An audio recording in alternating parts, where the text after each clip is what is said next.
If their purple buff gets removed against them, that is very, very punishing onto the side of the Blue Fire squad. Ladies and gentlemen, we are on our game number 2. This is once again the day 1 of the 6th week of the Mpl-Ph regular season. A match between Execration versus Blue Fire. Execration the blue, Blue Fire on the red. Let us go. Okay. Onto the middle lane, you could see that there is still this certain understanding for the side of Blue Fire that they're gonna go for a 1-3-1. Yeah. Well, for the side of Execration, they put 2 heroes on both sides. Yeah, they got 2-1-2 actually on the setup here of Execration. But almost forgot. I may want to wish and see the Siege minion here. Which lane is which? But I cannot but feel I think the bottom lane is the bottom lane the gold lane here? Turtle. Alright, so bottom lane is the gold lane. Bottom lane is the gold lane. Yeah, XP lane will XP lane always is the top be lane with the turtle side. with right? the turtle side. And Alright. as we can see Yeah, there we here, go. that is our affirmation. That is going to be our XP lane just because Yeah. they have scrolls. Now, this makes a lot of sense. Look at that. They have the Gusion actually went for the EXP lane so that the lane, the EXP, the level 4 would be accelerated on the Gusion. And look at here. You got Chaknu aiding towards Cutie, punishing quickly that Uranus, and that allows for Cutie getting chunks of gold from that shield protection. Guys, that's it. It's as easy as looking as this one. This is an early lead for the side of Execration. So you get a support with good wave clear, poke potential onto the middle lane, and what you do after that is you put 2 heroes onto the side lanes. No matter how strong the side lanes are, that's only gonna mean that they're still gonna have a problem just because it's a 1v2. It's a 1v2. And look at here. Hate already has his level 4 on. Very much willing to actually participate into the fights. Limbs also sits at level 4. But they know where the entry point of Limbs is. It does look like Execration is willing to actually force out Limbs. With a dive, there goes Chaknu. He went in. There goes Hate. First skill, not going to be connecting. There goes Fuzikan for the counter, ladies and gentlemen. But at least they were able to get back in that gold artillery. And yeah, still no kill down for the bottom lane. Only just one. And that would be a BenQ earlier against the U. Raiders 2! Boom! And that is going to be the middle lane pressure that both of these teams can do. If you cannot see one person onto the lane, then that means you should be going back, and that is going to be another kill for the side of Execration. And it's a 2-1-2 understanding for the side of Execration. Yeah. And it's interesting, Shinbu, because we talked about this earlier, that a lot of the teams here have different understandings, and it just shows. It just shows. Yeah, it just shows. The 2-1-2 setup here clearly accounts for 2 cores, 2 carry, right? You have the Gusion. You have the YSS as well, and it's paying good for them, especially on the YSS lane, ladies and gentlemen, because Blue Fire here seems to want to acknowledge where the gank will come from Hate. So that's why maybe they're being a bit light onto this side lane Uranus, and maybe that's why things are escalating all in favor of Execration's Cutie's YSS. And this is not good because these are just the laning phase setup. At the moment that Execration tries to group up, they might have a better lead here. You know what? Because of their 2 cores. Shin, now I'm thinking that probably an invade isn't really the best thing to do. But what you do when other teams go for the invade is you try to get the information where they are taking the buff. Yeah. Just get that information and just freely go through whatever it is that you have to go through in other lanes, just because you can't really do the invades that easy when there is damage reduction on the jungle. Yeah, and look at Chaknu here. He's even guessing where Limbs might be. So there is really a lot of pressure from them. And all that needs to be done here for Cutie is just to make sure that Secret will always farm under a turret. Look at the burst there, down for Chu. And that's it. Well, we did mention Chango is really good for maintaining your lane, but not so good when there is a potent assassin. And we get the Gusion. Hate working on that one. Now Chaknu here, not going to be diving towards Secret. It doesn't matter. The pressure is still on coming in from Execration. You got Maxia along with the Karina dancing around. But Etomax is always sure to provide vision. You know what, Shinbu? Why are they always targeting Chang Oe here? Why are they always going for Chu? Because right now, Chu has the Purify. Yeah. So that means in terms of mobility, it doesn't have that. Yeah. Yeah. In terms of other stat, you know, for the flicker at least, Yeah. right? You can displace or you can dodge the Yeah. sword spike. Yeah, there is, I think, some little movement speed on the Purify, but that is a way, has way little mobility compared to the Flicker option. And of course, the team can capitalize on the idea that, all right, you have anti-crowd control, then let's go all in on the damage. Let's have a Gusion, right?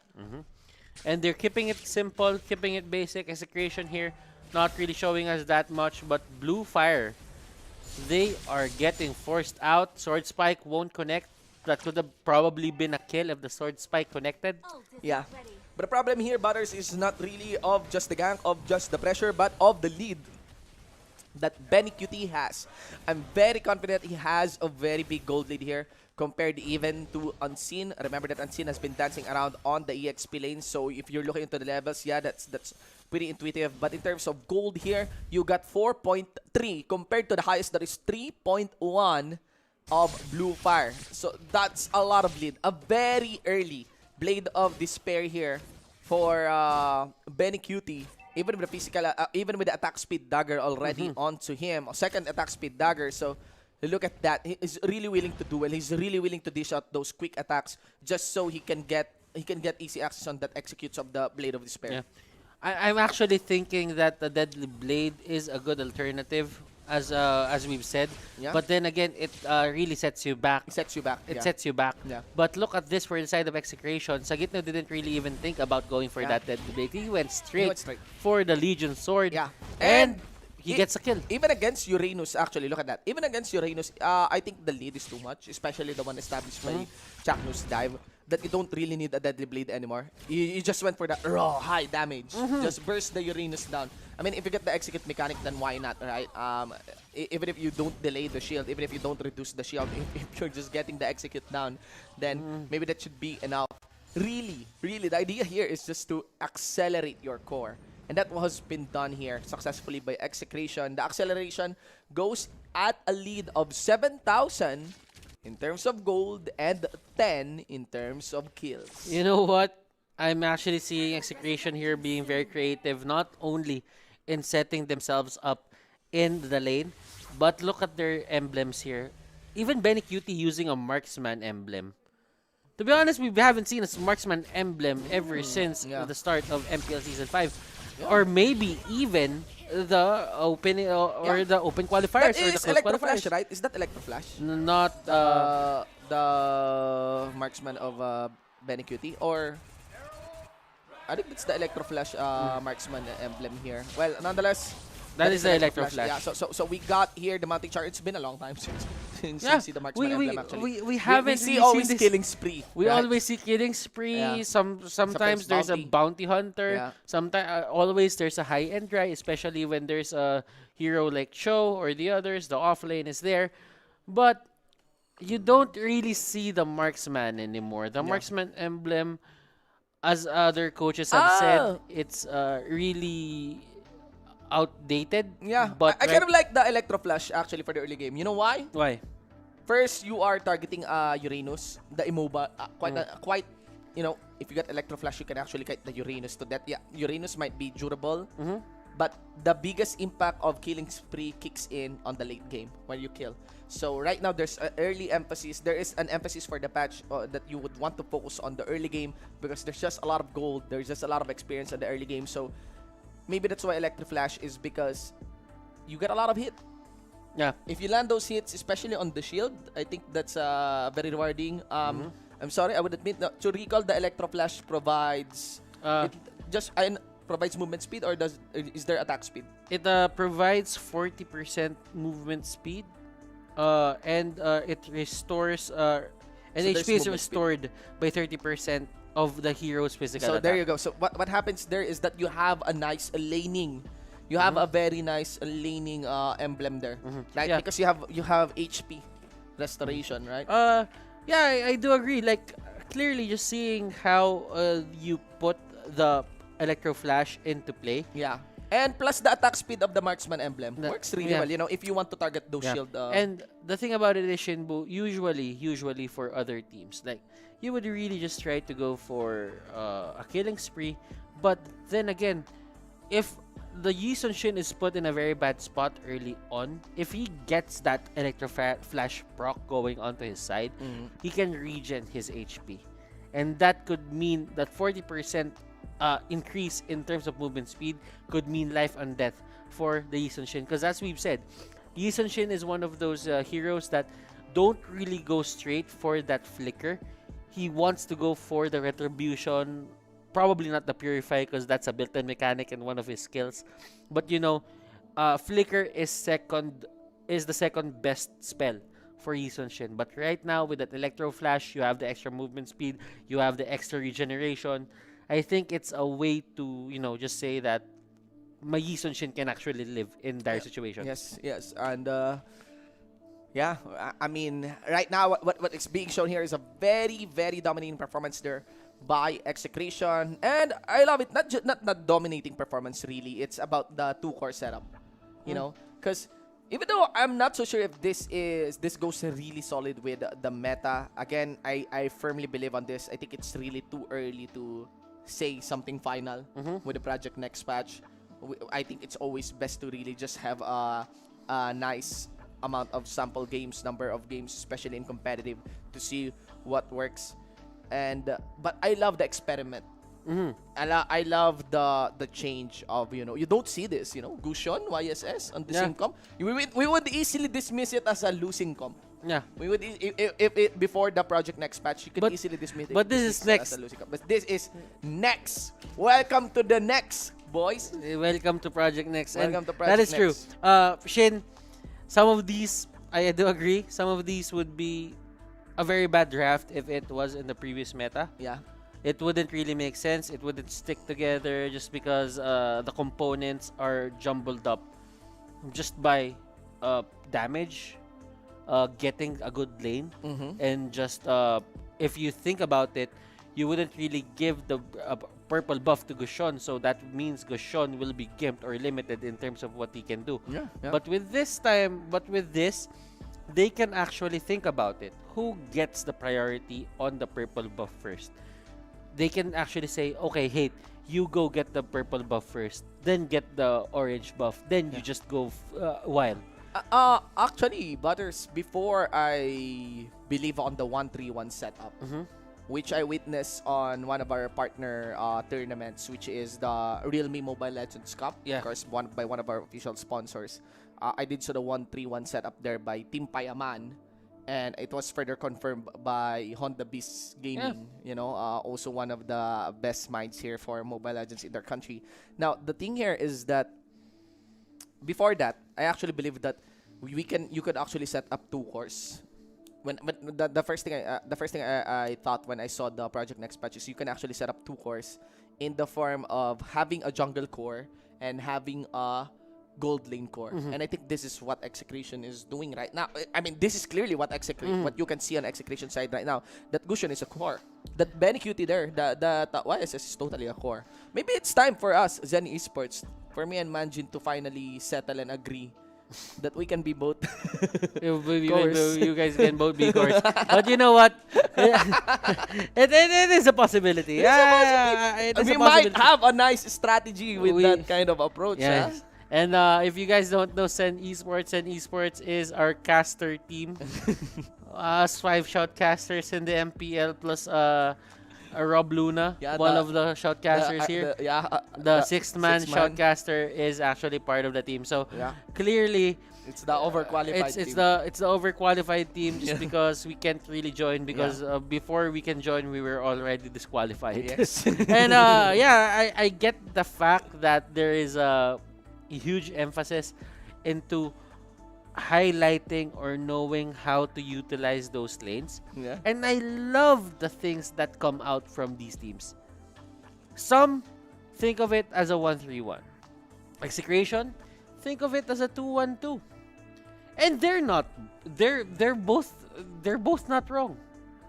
Yeah. There is nothing wrong into understanding your pace in the game or your own set on your own set draft or set designations in terms of laning in the game. It's more on the idea that we try to face those ideas against each other, and whoever wins it by the end of the day, I think that's the better That's it. Yeah, strategy. it's as simple as that, right? Yeah, it's as simple as that. It's simple as that. Really, we need to see a lot of games. We Sample really need to size. see. We need a very good sample size here for the project next patch, and I think things will normalize. I honestly think things will normalize by the playoffs. Yeah, and I like the Not idea. on the other weeks. Not on the other weeks. You know what? Yeah. There's this idea that came to my mind. Why does Etomax stay into the middle lane? I just feel that a mobile support that can stun or lock someone into place. If Etomax has the freedom to go out of the lane and just surprise people, then 3 people in one lane could take out that one person in the lane. Of course. I find Etamax is a very explosive player, honestly. On his preference on the Forza, he even goes as far as playing Leomord sometimes, even, right? But, yeah. I'm actually scared of the capability of a Selena in this setup. At to want to set up, you put the Selena on mid. On mid, yeah, honestly, I have very personal bias towards the Selena, but I really think it is totally doable. Yeah, if you think about it, Shin, you don't have to leave your lane that much. Yeah. You can just throw out Arrows throw on out that the lane. arrow. And at there's the a lot of maximum- pressure within that lane. Yeah. Maximum range. Throw Yeah. it in maximum And range. you could just have your traps onto the sides. Yeah. So, you'd have one lane that has a lot of strength in front and has a lot of guard onto the side, right? Has a lot of guard onto the side. And, yeah, that's one possibility. That's one key strength here. Now, the keyword is lane. Because lane, guys, has a lot of value right now. Although it's actually weird because we're accounting for the mid lane here, which I think we're yet to decide which lane has the most value. Honestly, I think it depends on tactic. Because even though, yes, there is a gold lane, even though, yes, there is an experience lane, guys, mid lane is the shortest lane. That's the inherent advantage of the mid lane. And I still believe, before the project next patch, we all kind of agree that the most important lane early on is the mid lane still. If you remove the outer mid lane turret, that is a very, very big lead. Even after project next patch, I still believe it is still the same. I still believe that in terms of pressure, course. it is very punishing if you lose that mid lane outer turret before your side lanes. And you clearly see it in terms of the understanding of execration. They do not invade. They do not want to invade in any way. What they do, Shin, is they really just try to get the things done in terms of getting the idea where the other team is. Because here, for the side of Blue Fire, they picked up Karina. And Karina is said to be one of the suitable heroes for that jungle lane, for that jungle role. And I like how Blue Fire is dealing with this as well. But they can't really go head to head with the side of Execration right now, because the thing is, in terms of Execration side, economy is balanced, XP is balanced. It gets spread out through the other sides. Yeah. Etomax gets a bit of priority just because he has a solo lane, and that's how it works usually. Yeah. So if Blue Fire can't stop the bleeding and cannot, turn things around on that Kagura onto the middle lane while she's alone, I don't think that they can actually catch up on this one anymore.